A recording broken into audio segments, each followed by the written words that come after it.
So I was watching the X-Zone TV channel last night when I was abducted by aliens, and they kept repeating to me over and over again, simultv.com, simultv.com. What's simultv.com? That's what I asked them. They had it written on the side of their UFO. How do you spell that? UFO. No, I mean simultv.com. simultv.com. simultv.com. Right. simultv.com. Interesting that you were abducted by aliens in a simultv.com UFO last night. Oh, yeah? Yeah. Now that you mention it, I remember now last night I was awakened from a deep sleep. My great-grandmother was standing there. She said she'd come from the hereafter to tell me about simultv.com. She even spelled it out for me. simultv.com, sonny boy. simultv.com. simultv.com, sonny boy. Wow. Yeah. Guys, you'll never guess what my psychic guru just told me. simultv.com. Exactly. Are you guys psychic too? Of course. We all know about simultv.com. simultv.com.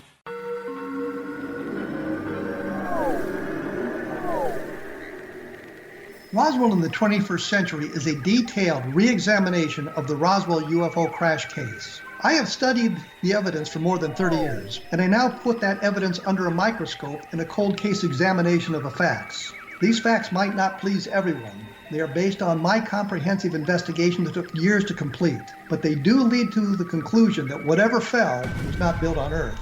The best of Project Blue Book is based on the 22-year-long investigation conducted by the Air Force. But the book goes far beyond that, bringing in evidence that was uncovered long after Project Blue Book was ordered terminated. Using facts that were unavailable to the Air Force investigators, I was able to prove that the Air Force manipulated the data and drew unrealistic conclusions about the UFO sightings reported to them. My different perspective shows there was more to Project Blue Book than even the Air Force knew. Both books are available at Amazon.com. Join Patty Conklin and Healing Within Radio each week. More than entertainment, Healing Within offers educational, useful tools for everyday life. Listen for help overcoming fear, anxiety, and depression. Patty knows about eliminating cancer, MS, dementia, Parkinson's, and a host of illnesses that we face every day. Life can be good. Life is good. All you need are simple tools to start changing your life. Start right now by visiting pattyconklin.com, PATTICONKLIN. No matter where you are in the world, you can work with Patty through Skype, phone, or in person, visiting one of her retreats in Georgia. Visit pattyconklin.com today or call our offices at 404-474-0086. That's pattyconklin.com or call 404-474-0086.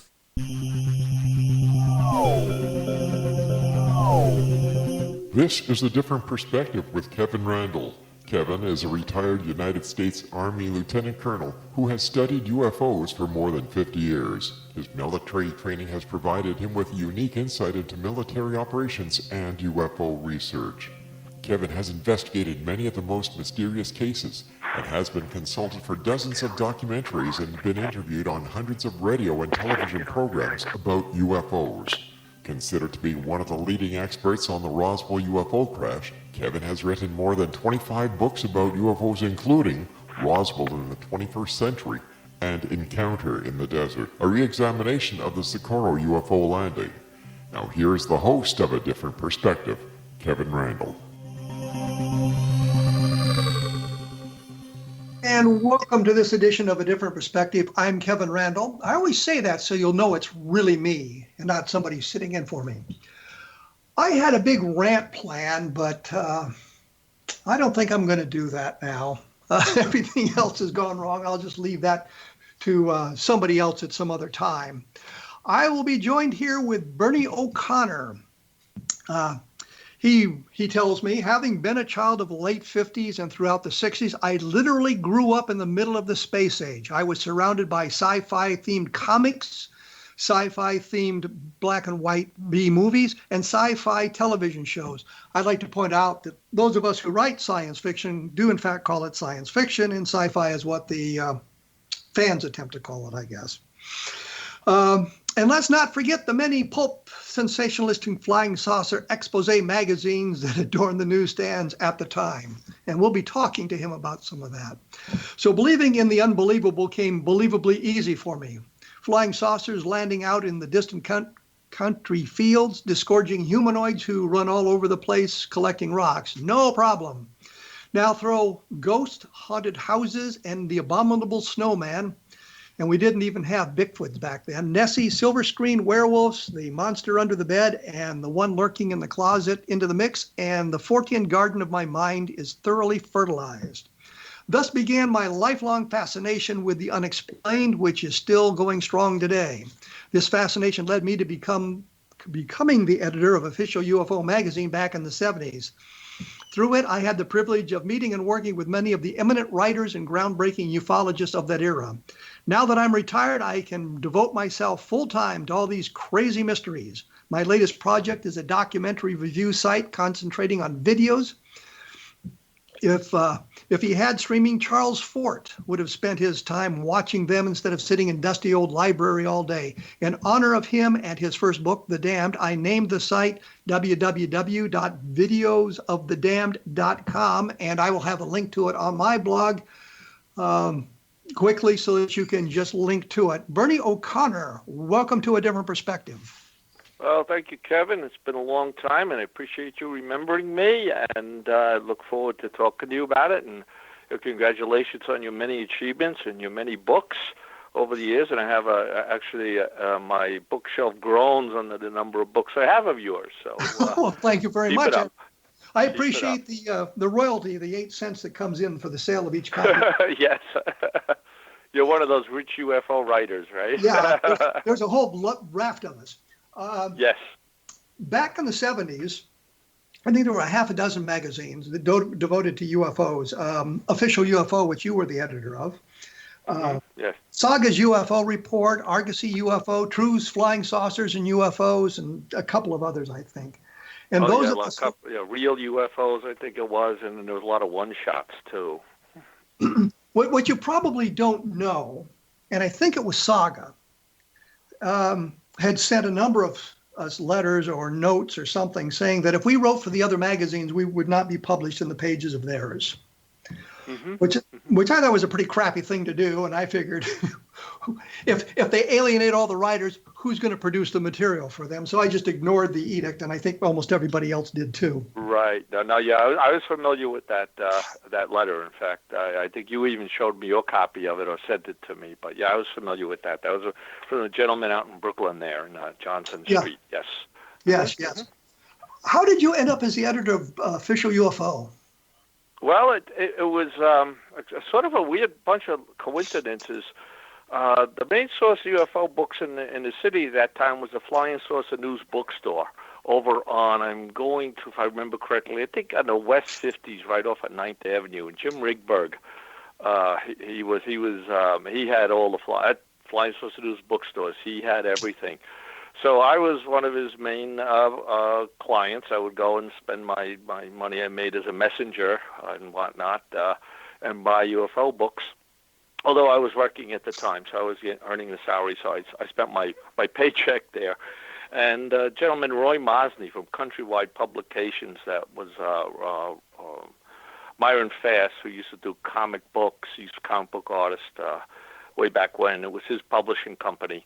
And Roy Mosney was the publications director. And he went into Jim's store, and he said, "Hey, do you know anybody who's really into UFOs and so on and so forth?" And Jim and I had a relationship, and he was kind enough to give him Roy my name, and one thing led to another, and the next thing I knew, I was the editor of Official UFO. So it was sort of that type of circular events that came to be.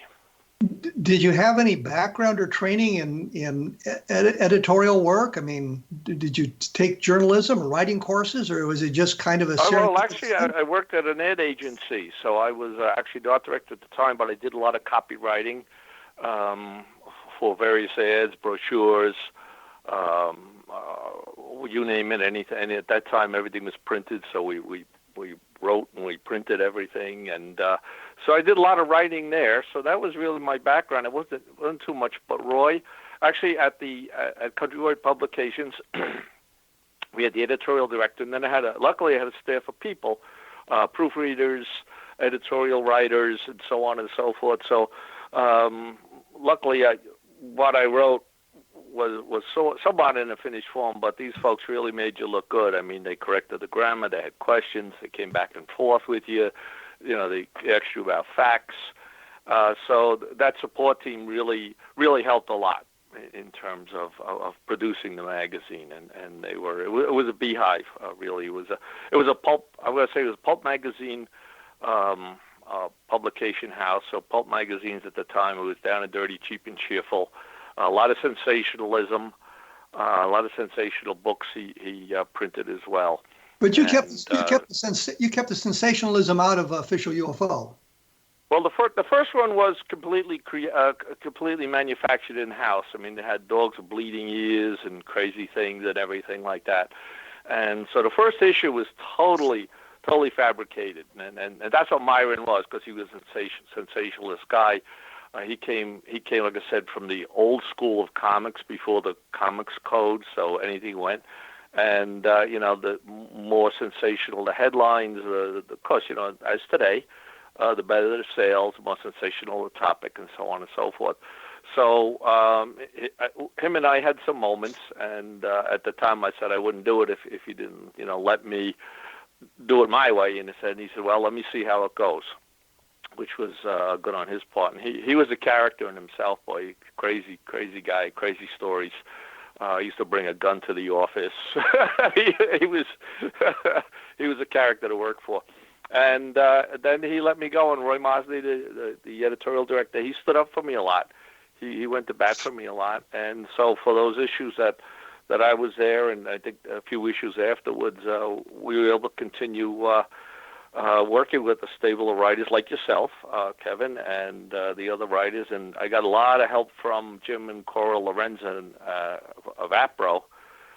They introduced me to a lot of people and so on. So they were instrumental in me reaching out to the writers I felt we needed and whatnot. And of course, at the time, I said, "Oh, we're going to solve the mystery. Hey, we're going to do it. Don't worry. In the third issue, we'll have this all finished."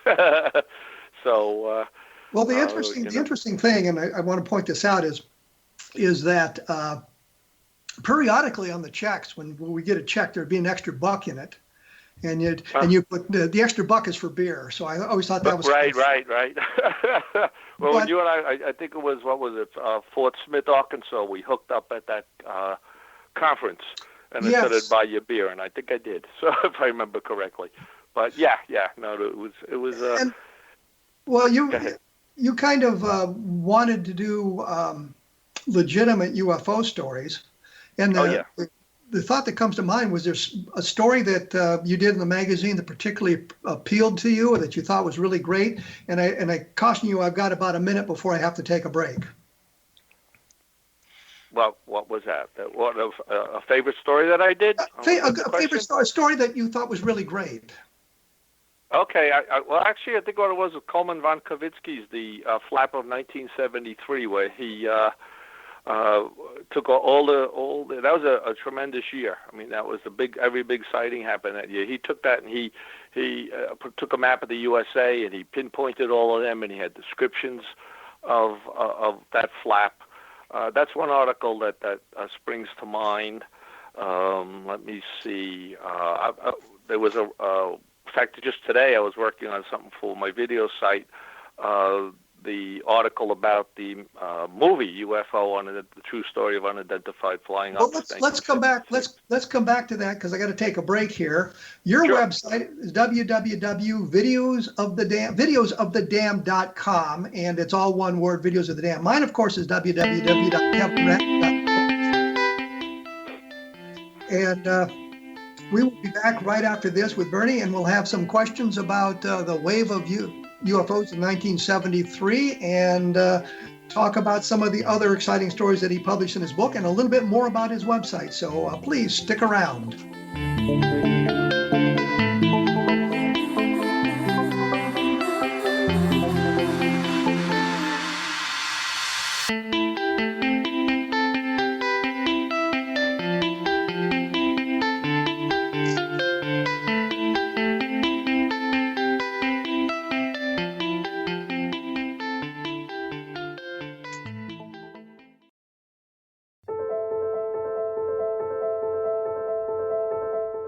Are you looking for psychic services that empower as well as provide accurate information? Jenny is a third-generation psychic with extensive esoteric training. A practicing professional intuitive for over 30 years, her accuracy is astounding. While most psychics can read what will happen to you if you don't change directions, Jenny understands the future is subjective. While there is a river of time we all traverse, that river has many waves, eddies, currents, and tributaries from which to choose. With Jenny as your guide, you can explore the many possible outcomes in the river of time and navigate your course to the one of your liking. Take control of your future. Book your life-changing session with Jenny today at www.gen-e.net. That's www.gen-e.net.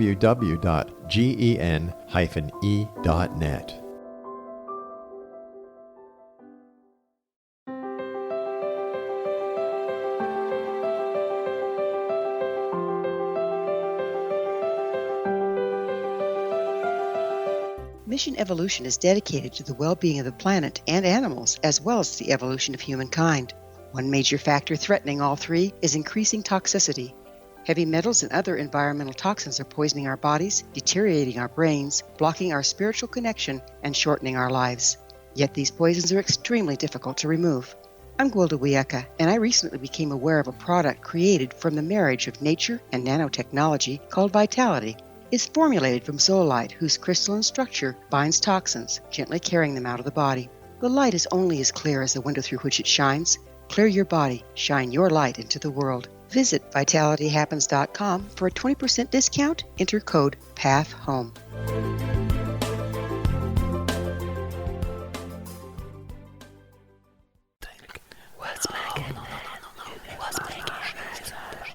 In the mid-1990s, I was approached by a young woman who believed she'd been abducted by alien creatures. In conversations, I began a journey that took me not into the world of interstellar travel, but back through time into past lives. Under hypnotic regression administered by a professional rather than describing abduction, Jenny, as she is called, begins to tell a tale of horror in 19th century London. Her unbelievable past life seems to connect with Jack the Ripper and other monsters of the past. Throughout the session, Jenny provides a rich detail of her past lives that links some of the most horrific killers in history to one another. Using the resources of a university library in the pre-internet's day, I was able to verify some of Jenny's claims. She has knowledge that wasn't readily available to a suburban housewife. Does this prove the reality of her tales? Conversations attempts to answer that and other provocative questions. Conversations is available at Amazon.com.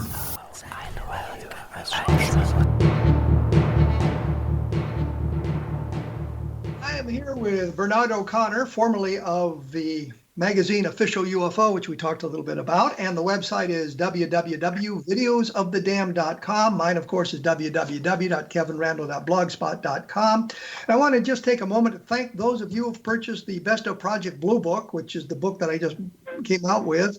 It's been up and down on the various Amazon bestsellers lists, and if you join the book, think about writing a review, because that helps, believe it or not. It encourages other people to buy the book. When we went away, we were kind of talking about the wave of 1973. And this was a time, and it's about a 8-week period from, I think, the middle of September of 1973 through the middle of November of 1973 of all kinds of UFO sightings. They were seen on the ground. People were being abducted. They were seen gathering samples and all of that sort of thing. And you found that a particularly interesting time, I think. Is that what you said, Bernie? Yeah, but I mean that in that one time period that you just referenced. I mean, think about it. We had the Pascagoula incident. Okay, Charlie Hickson, Calvin Parker taken on board. Okay, we had the Cone case, which at that time the Inquirer awarded that as I think the case of the year. They paid him $5,000, where the UFO encountered I forget an Army helicopter. Reserve? No, Army helicopter. Well, it was lifted up. Actually, the beam of light, I would say, lifted it up in flight and then brought it down again. I mean, I actually interviewed one of the crew members on this show, to talk about what had happened there. And so we had some good information. I had Charlie Parker on the Calvin Parker on the show as well. Boy, my mind has just gone completely bonkers all of a sudden. So you found that a particularly persuasive time. Mm-hmm. Right, and also the Jeffrey Granthawk case, which was a famous picture of the what are called the aluminum, the tinfoil creature who looked like I would say it looked like a big, heavy firefighting suit. But I don't know if you remember the pictures, it was an aluminum suit, and he took 2 pictures of it with this Polaroid. Jeffrey Grant is a patrolman at the time, and the thing took off. It went off running, and it disappeared. It was gone. But then he was persecuted for these pictures. I mean, he lost his job, his home was burned down, he had to leave town. What was one thing interesting, and I'd done some research on that area, and it was around. Please forgive me, my mind in terms of remembering. It was around he was in a military base area, and at the time they were testing the laser tank. They had a tank that could fire a laser beam, and they were doing tests at the time. Now this I'm going to call a humanoid was wearing a reflective suit. Now, what better defense against a laser than a reflective suit? So I always felt there was a little bit of something tie-in. Was it AI? Was it early AI? Artificial intelligence? Was it early robot? Because how could it outrun? I believe he chased it with the police car. How could it outrun a police car? But there was some things going on there that sort of seemed like they fit together and they didn't. That's the whole mystery of UFOs and anything Fortean. They almost fit together, but they don't. So did he? I think. Go ahead. Did he see an object? Did he see an object? No, he didn't see an object. I don't recall.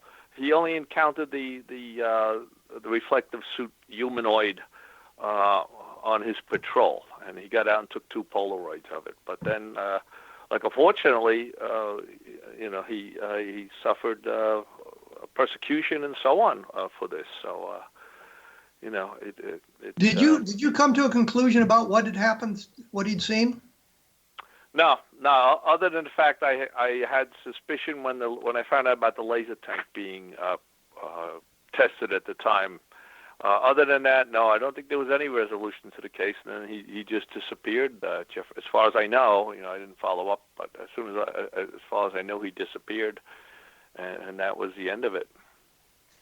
So, like so many other police officers, I was just looking coincidentally in the last couple of days at the Carol Wayne Watts encounter from 1967, which was published in Official UFO. And I came across a note that his life was turned upside down as well.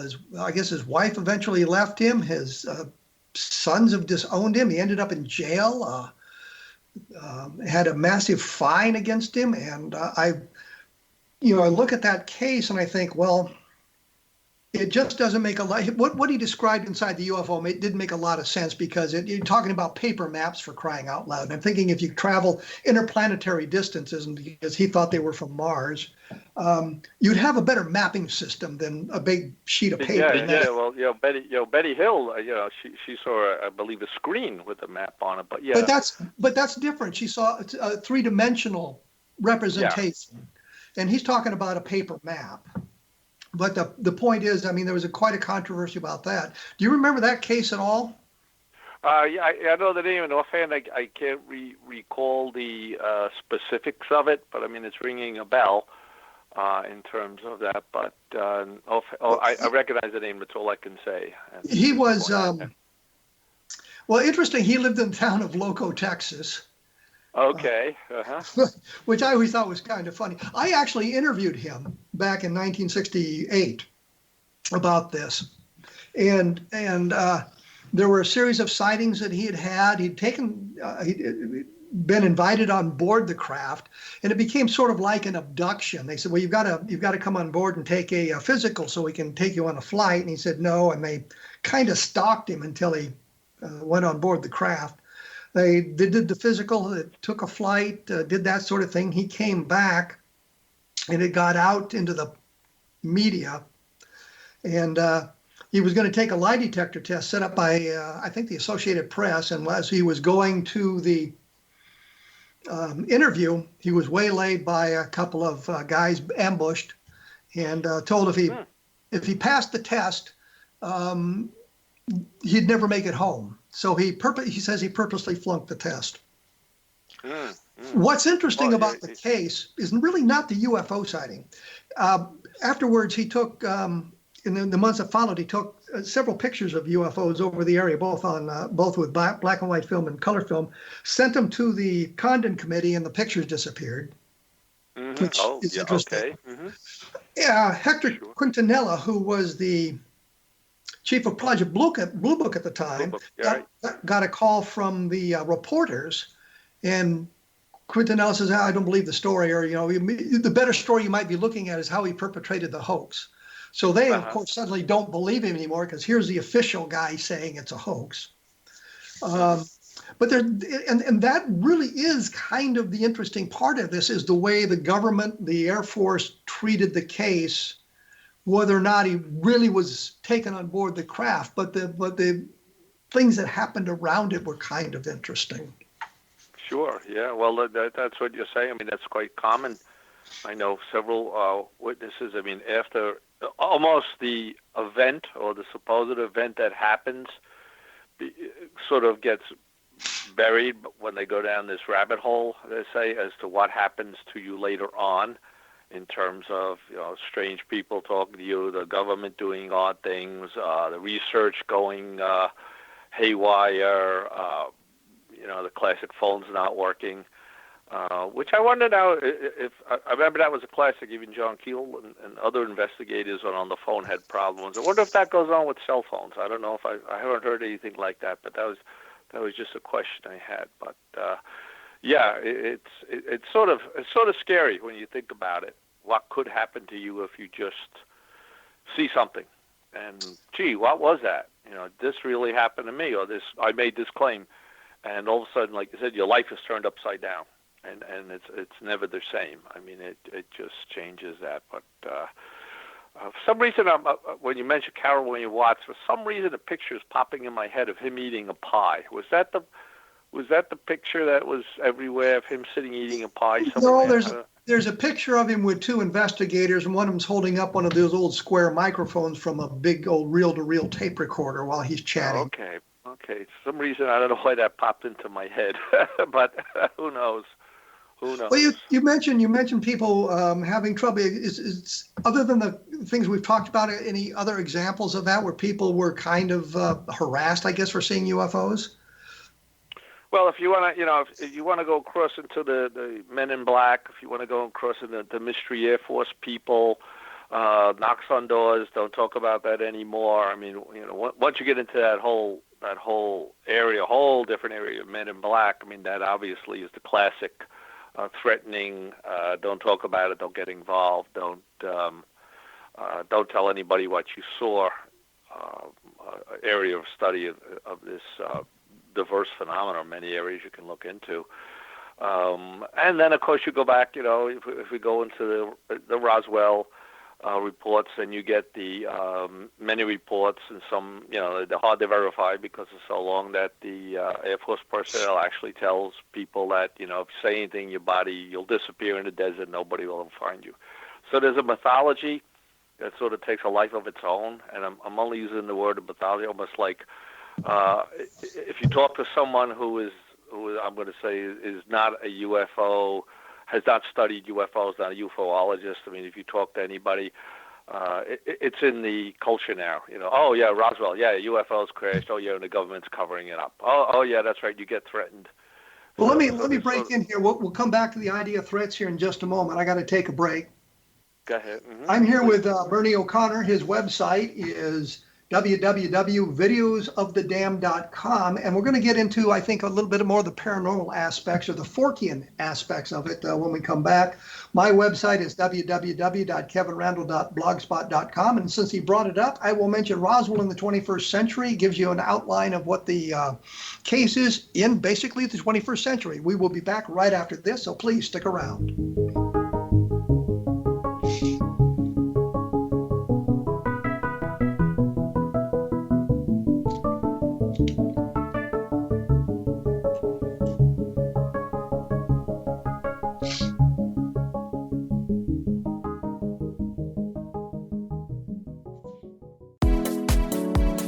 How would your life change if you could develop the business and personal skills that you need in order to make more money? Do you want to learn how to achieve your big life goals faster? Then go to findhiddenmoney.com and get the Goal for It online course. The course teaches you how you can set and achieve your biggest goals while completely overcoming the roadblocks to your goals so that you can realize your dreams and imagine more success. Go to findhiddenmoney.com.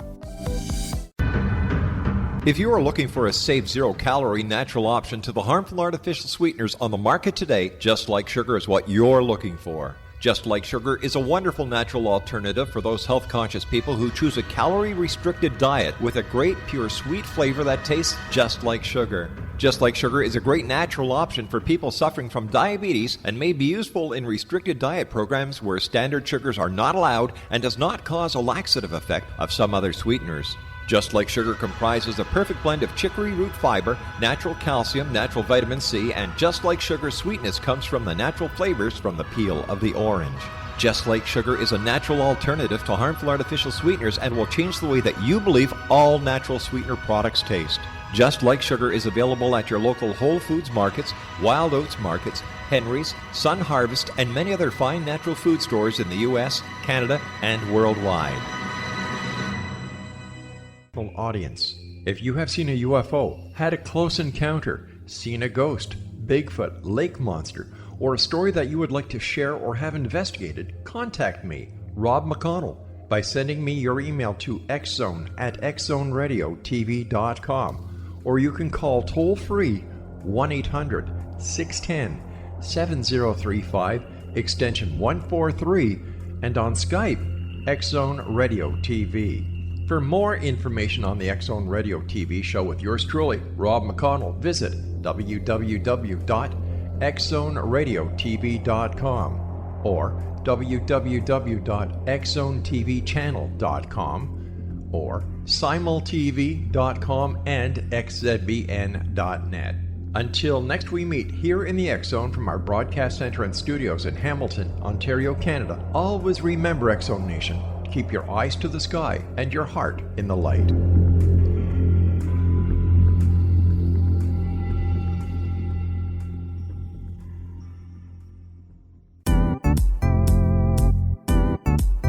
Memorable dynamic presentations are a not-so-secret weapon in the business world.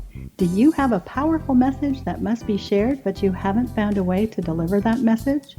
Do you want to be known as a top public speaker who gets amazing results? Are you ready to create and deliver your powerful message? Thomas Hides can help you create and deliver your speech to get the results you desire. Visit iconquality.com.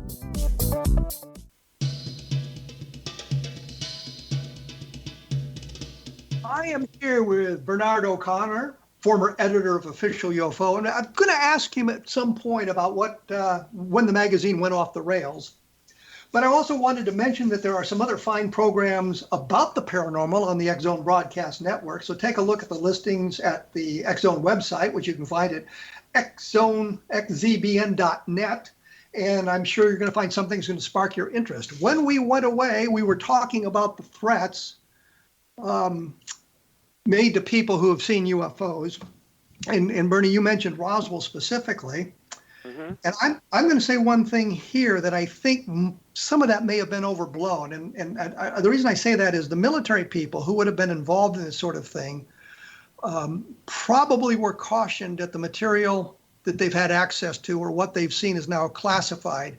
And if you reveal that material to people not cleared to hear it, you will find yourself court-martialed with the possibility of, I think at the time it was 10 years in jail and a $10,000 fine. It later was up to 20 years and $20,000 in fine. But I think some of the mythology and the word you used about the threats directed at the Roswell people were an outgrowth of the classified nature of what they had seen, as opposed to just generic type threats. Although I know some of the civilians were talked about how they would have trouble if they were talked about. But I was thinking about something. You mentioned the Men in Black, and tell us a little bit about the Men in Black rather than me telling everybody about the Men in Black. Okay. Do you have 3 hours? No. No, really. Well, going back to the first appearance of Men in Black, we go back to Grace Barker and the gentleman from Connecticut who ran the International Flying Saucer Bureau. Oh, for some reason his mind escapes me, but he was. It was a very big national organization. Unfortunately, his name escapes me right Bender? now. Albert You Bender? got it, Al. That's it, the gentleman. That's it. Yeah, he started that organization became a national organization. People interested in UFOs, and suddenly he was visited by. And when I say visited, it's sort of like they just appeared in his house. They didn't knock on the door or drive up in a strange car. And they warned him that you were getting too close to the truth about flying saucers, and you better stop it or else. So I mean, because that's just a very short, edited version of it. And he immediately shut down his organization, and that was it. And Gray Barker then kept pursuing the story, and then he published the Three Men. What was it? The Three Men in Black. Or they knew too much about the flying saucers. So then as a book, it became, it started to enter into the consciousness. And, of course, other UFO people who were interested in UFOs read the book. So all of a sudden, there's strange silencers out there who, yes, it's a government conspiracy. They're covering the truth and we're being threatened. So just like you said, if you're for a national security purpose, which makes total sense, and yes, we have to do those type of things, there's the reality of the real, don't do this or else get in trouble because there's a real reason why. If you do that, this is going to happen. Makes sense. So you take that reality and then you take these other stories which, and I'm going to go back to Bender, were they confirmed, were they not confirmed, we only are taking what he said about what happened as face value, and then if we then extrapolate that and accept that as reality, all of a sudden we have a basis in reality for believing it because, hey, that's what the government does. So, yes, this has to be true. So now... I don't know why, I always had the impression that Bender was not exactly telling the truth about why he got out of the flying saucer business. Yeah, I mean, you read what transpired and so on, and it just seemed cut and dry and quick.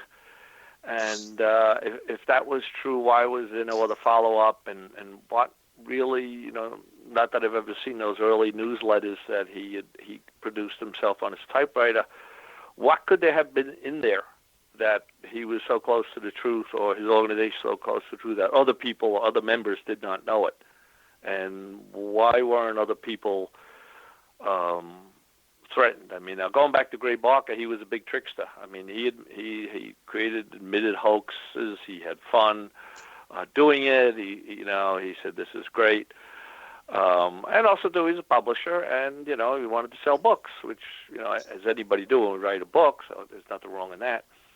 So did he take that sort of germ of a very interesting story and make it bigger than what it was? Well, as I said, I always got the impression that Bender was trying to get out of the flying saucer business because it was actually costing him too much money to run the organization. It was probably. I agree. Probably. This is the way he got out of it. Was, well, I've been threatened and I'm just not going to do it anymore. As opposed to saying. Makes total sense if we look at that. Mm-hmm. Well, and the thing was, I actually communicated with John Keel about this at one point, quite a while ago. And he told me he came to the conclusion that the phenomenon, the Men in Black phenomenon, was reflective, meaning the more you worried about it, the more it seemed to influence your point of view.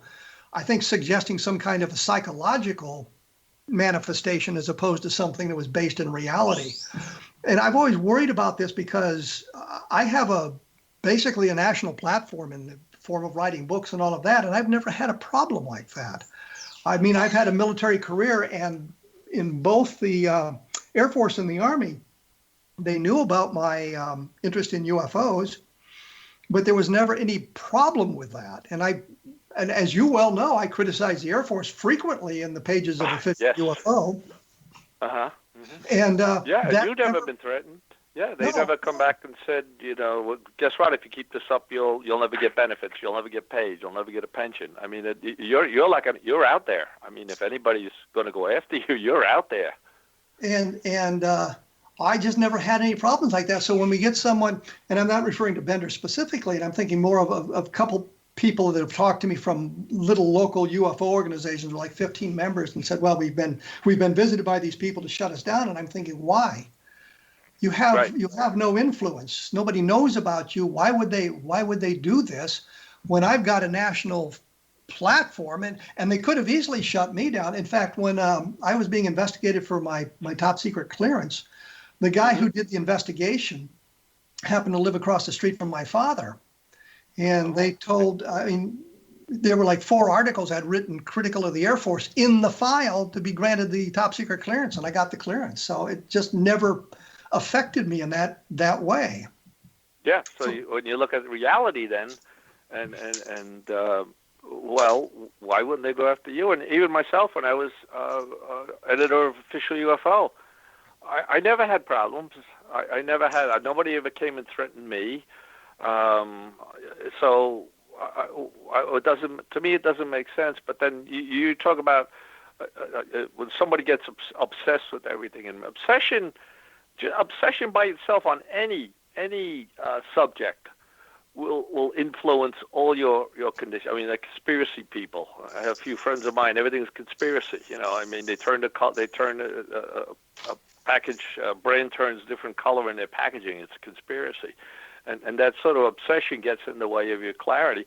I read offhand, I can't remember, but Greg Bishop, and I'm familiar with Greg Bishop, author, writer, investigator.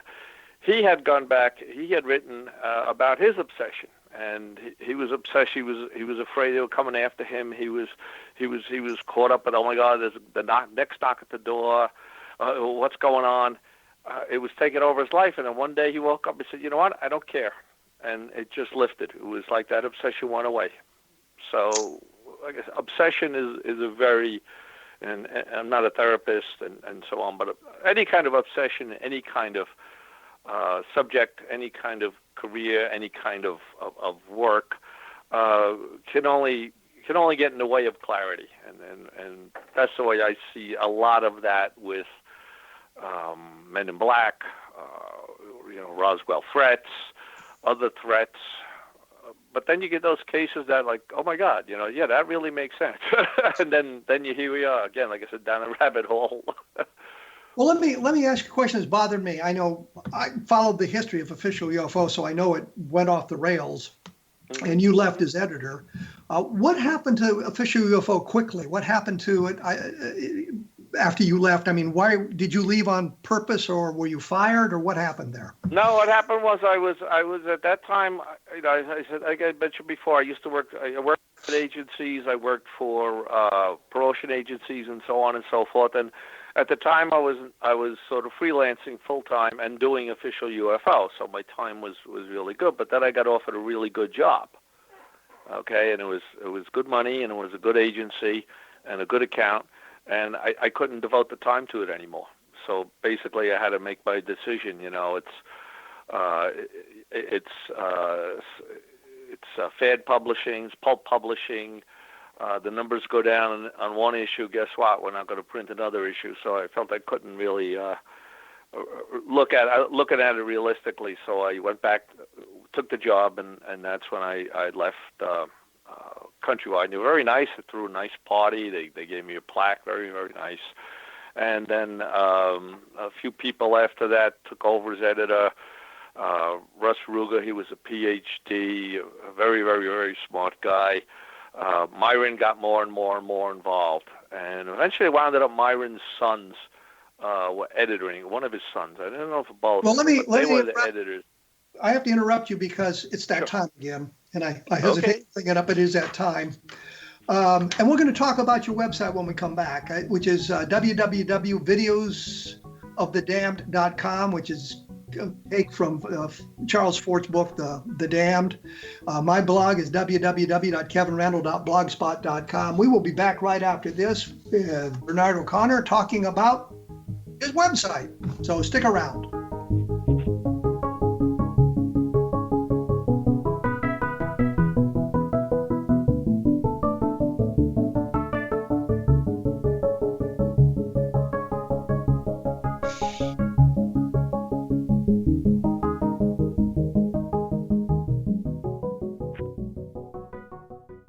was watching the X Zone TV channel last night when I was abducted by aliens, and they kept repeating to me over and over again, simultv.com, simultv.com. What's simultv.com? That's what I asked them. They had it written on the side of their UFO. How do you spell that? UFO. No, I mean simultv.com. simultv.com. simultv.com. Right. simultv.com. Interesting that you were abducted by aliens in a simultv.com UFO last night. Oh, yeah? Yeah. Now that you mention it, I remember now last night I was awakened from a deep sleep. My great-grandmother was standing there. She said she'd come from the hereafter to tell me about simultv.com. She even spelled it out for me. simultv.com, sonny boy. simultv.com. simultv.com, sonny boy. Wow. Yeah. Guys, you'll never guess what my psychic guru just told me. simultv.com. Exactly. Are you guys psychic too? Of course. We all know about simultv.com. simultv.com. In the mid-1990s, I was approached by a young woman who believed she'd been abducted by alien creatures. In conversations, I began a journey that took me not into the world of interstellar travel, but back through time into past lives. Under hypnotic regression administered by a professional rather than describing abduction, Jenny, as she is called, begins to tell a tale of horror in 19th century London. Her unbelievable past life seems to connect with Jack the Ripper and other monsters of the past. Throughout the session, Jenny provides a rich detail of her past lives that links some of the most horrific killers in history to one another. Using the resources of a university library in the pre-internet day, I was able to verify some of Jenny's claims. She has knowledge that wasn't readily available to a suburban housewife. Does this prove the reality of her tales? Conversations attempts to answer that and other provocative questions. Conversations is available at Amazon.com.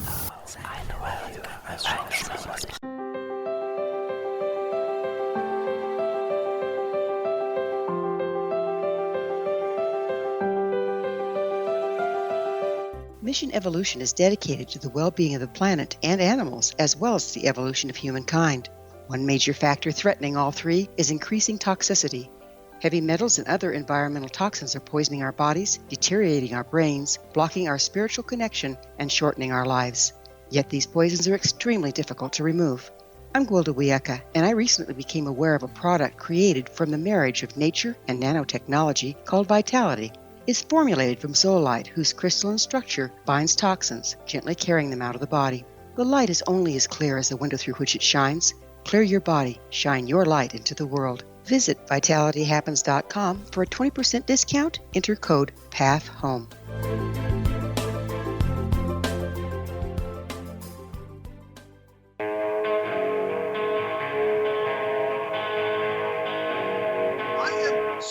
With Bernie O'Connor, which means we are separated by many, many miles. He's not in the room with me, so we're doing our bit for whatever's going on.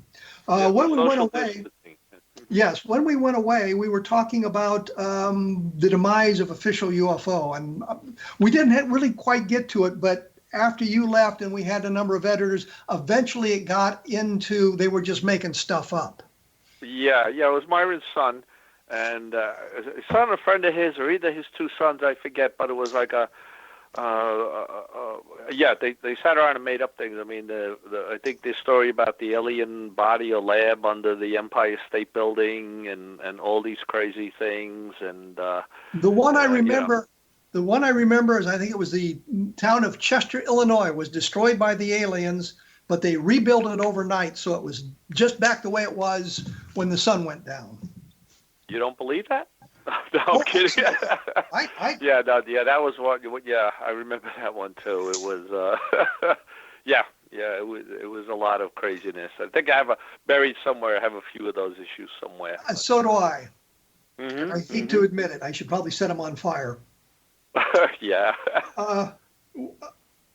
You've got this website now, the videos of the damned, which we've talked about.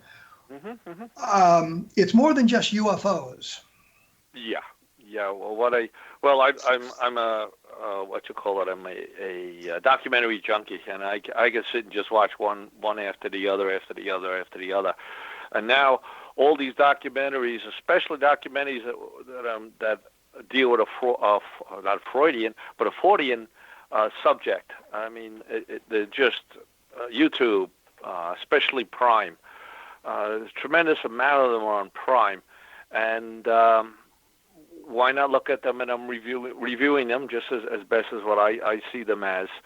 So I look at Bigfoot. I look at I just did Jesus in India. I just posted the Bridgewater Triangle. So I look at all the Fortean subjects, and that's a broad a base of mysteries to look at, because people that are familiar with Charles Fort, back in the 1900s, he was a great writer. He collected literally thousands and thousands and thousands of articles in libraries from all kinds of journals and so on and so forth. Fish fall out of the sky. I'm going to call them early UFO reports, because they weren't UFO reports at the time. They were, huge birds and so on and so on. Also huge birds. So we're getting a lot of those type of documentaries that are dealing with these type of topics. Some documentaries are like, wow, it's like a master's degree in learning a subject. Like I just did the Bridgewater Triangle. If you've never heard about it before up in Massachusetts, this is a master's degree course on this video. Some videos leave a lot to be desired. They're called mockumentaries or docudramas and so on. So I look at those too, and I look at them from several points of view. What's the degree of mystery that they're dealing with here? Is there really a mystery, or is it just touching on a mystery, or is the subject behind that? So it's bad. If I look at it and say, hey, I really learned something, and you know what, the facts in this documentary were accurate, and I believe it was real. I'll give it a better rating. So it's, do you do any chasing of sources? Do you check out the sources of the documentary? Oh, yeah. So said such and such, and you check to see if that's what was said and what was done? Oh yeah, I do that. In fact, I do references when I do the review.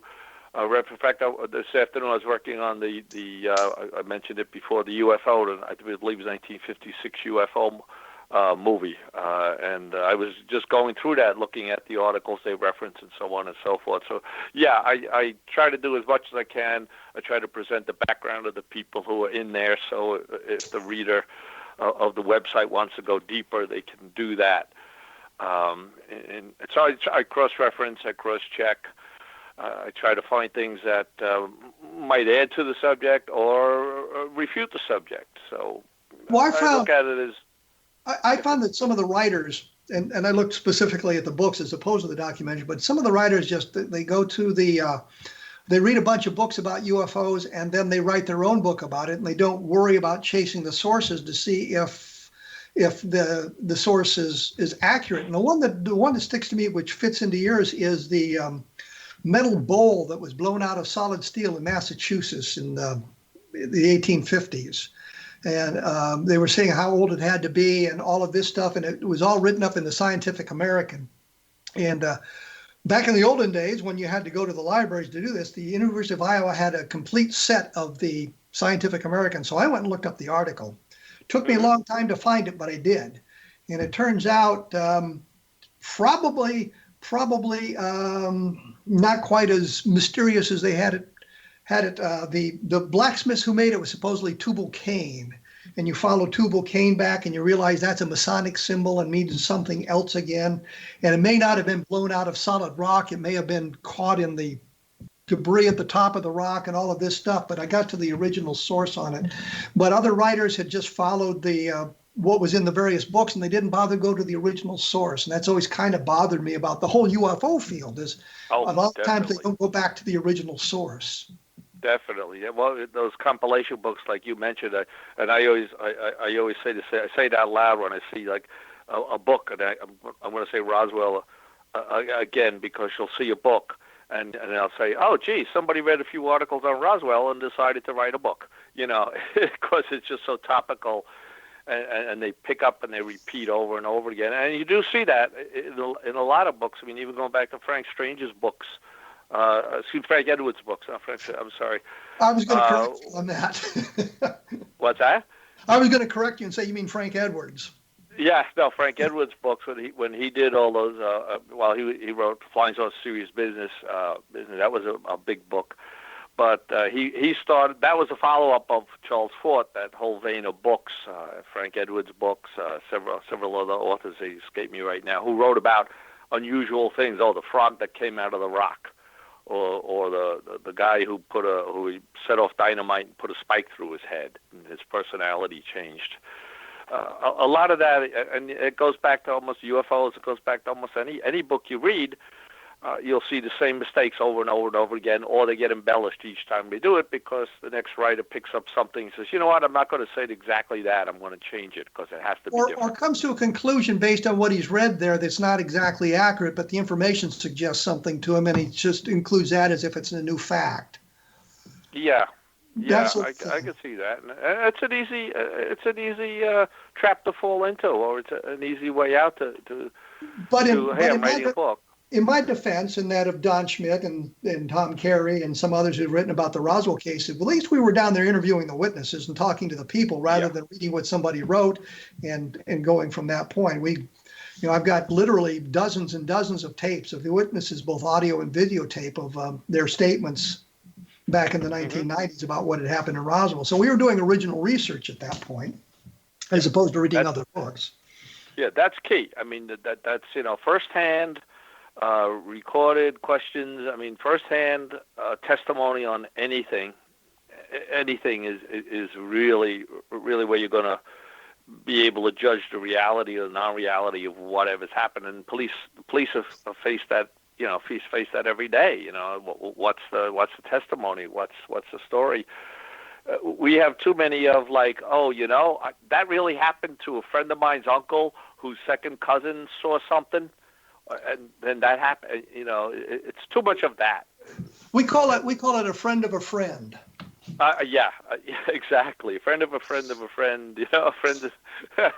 Yeah, but it's like the famous the game telephone, right? When you were a kid, play telephone, you whisper something, or it's a party game. You whisper something in a person's ear, and they pass that message around the room. And by the time the last person gets the message, it's totally different. Yes. Yeah, I know exactly what you mean. Hey, Bernie, we got to go. I appreciated the conversation. We've had a lot of fun. Yes, thank you very much. I appreciate you having me. We'll have to do it again. The website is www.videosofthedam.com. You can look at it. You'll have stuff up frequently, I guess. Oh yeah, I try to do. I've been on a roll, so I've been banging them up. Probably I do one a day. So I'm trying to get that really going. So I'm up there plugging away. Well, thank you very much. Appreciate it. Thank you. Appreciate it. In the next couple of weeks. Thank you. In the next couple of weeks, I think we got something special coming up. I've got two guys coming on in one after another, Doug Westfall and Andy Morocco. They both believe they found Flight 19. This was the Avenger flight of 5 airplane that disappeared in the Bermuda Triangle. And rather than going into great detail here, I'll just mention that they both believe they know what happened to the flight, although their explanations are sort of the same. It's not quite the same, and so we can look at the competing explanations here. I'll have one guy on Doug Westfall next week, and then Andy Morocco the next week, and they'll talk specifically about that and what they believe is going on in the Bermuda Triangle. I think it's going to be very interesting.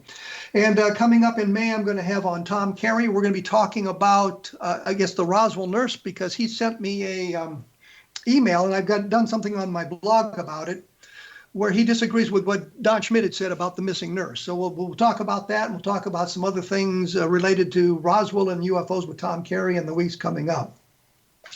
And as I always like to say, if you're really interested in Roswell, I think the best book, and it's mine, of course, and that's why I say it is, Roswell in the 21st Century. The new book is The Best of Project Blue Book, and I looked at some of the cases in there and found some interesting information that went along with that. You have been listening to A Different Perspective on the X-Zone Broadcast Network. Keep listening at xzbn.net, and thanks for tuning in.